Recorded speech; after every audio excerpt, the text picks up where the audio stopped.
Today it is a great feeling to know that our nation and our citizens understand now the difference between war and the warriors. I am very fortunate that I go to Washington, D.C. once a year to the Vietnam Memorial for a special anniversary.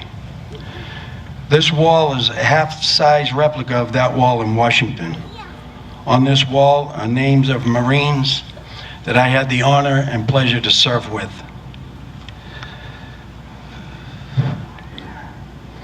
To this day, I love and miss them all.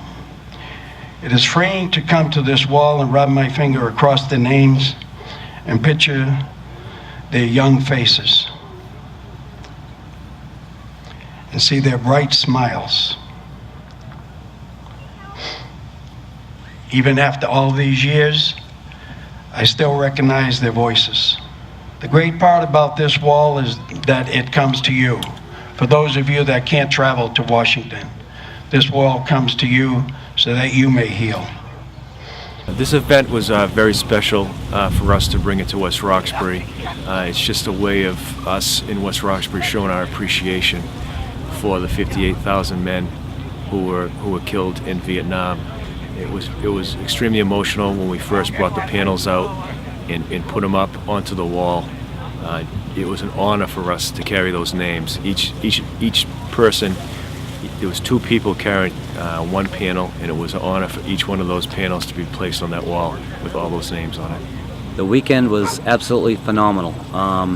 There was a steady stream all weekend long. I'd get up here at 6:30 in the morning, and there were already people on the wall and people coming non-stop throughout each day.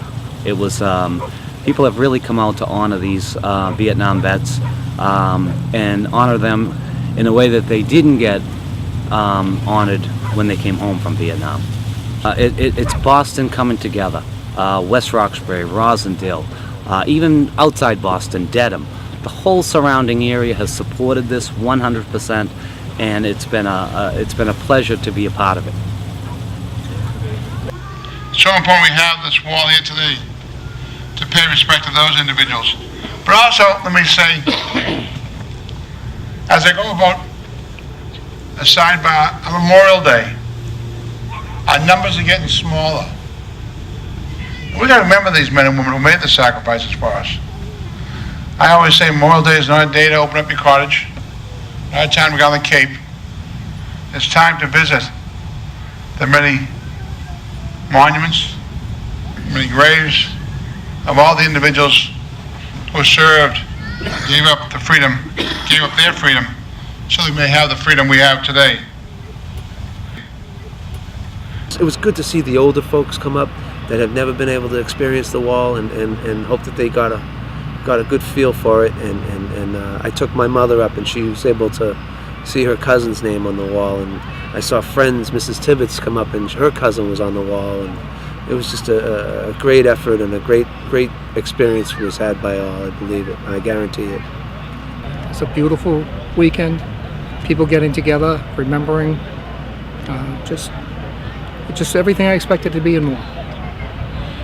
If we are going to be a grateful nation and rejoice in the return of these former prisoners of war, we have to continue to remain vigilant and determined to return those who are still missing and unaccounted for. As a nation, as fellow veterans, as fathers, mothers, brothers, and sisters, we made a commitment to our citizens who responded to our nation's call. We are determined to honor that commitment to those still unaccounted for on foreign soil. They are not all back home, but God willing, one day they will be. For this pledge to be ensured, your support, your caring, your strength, and your commitment as Americans is needed. We had the national will to send your men and women into harm's way, and now we must continue that national will to do everything we can to return those missing from a foreign land. This day is not just to honor those who became POWs, but to renew our determination to support the effort to account for them as fully as possible for those that are not yet home. Lieutenant Colonel Wayne Perry told me, please, Frank, call me Wayne. So Wayne said at the end that they're not going to stop. He wants everyone to continue to pray for them, and pray for them we will do, because their mission is not over. The past Grand Commander of the VFW, Jake Comer, I think has summed it up best. And I'd like to leave you with these words. And it's really kind of a statement on what's going on here today, on you being here today, looking at this wall, the work that went into bringing this to Millennium Park here in Boston. And these are words, I heard them many years ago when I was first elected, and they're something that I continue to live with. And Jake Comer, whenever he speaks at a veterans event, most of it dealing with the Vietnam War, he asks everyone there to answer and to heed this call.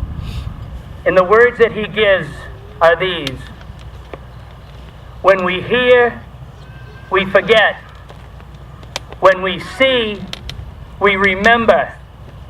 But it is when we do that we understand. Thank you, and God bless you. So I would remind everyone that all of these benefits they enjoy because of what veterans have done, what they're willing to do, and what they continue to do.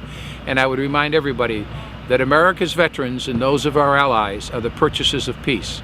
And every veteran has the right, the absolute right to come home. And no government, no committee, no individual has the right to sign them off or throw them away for the sake of the bottom line.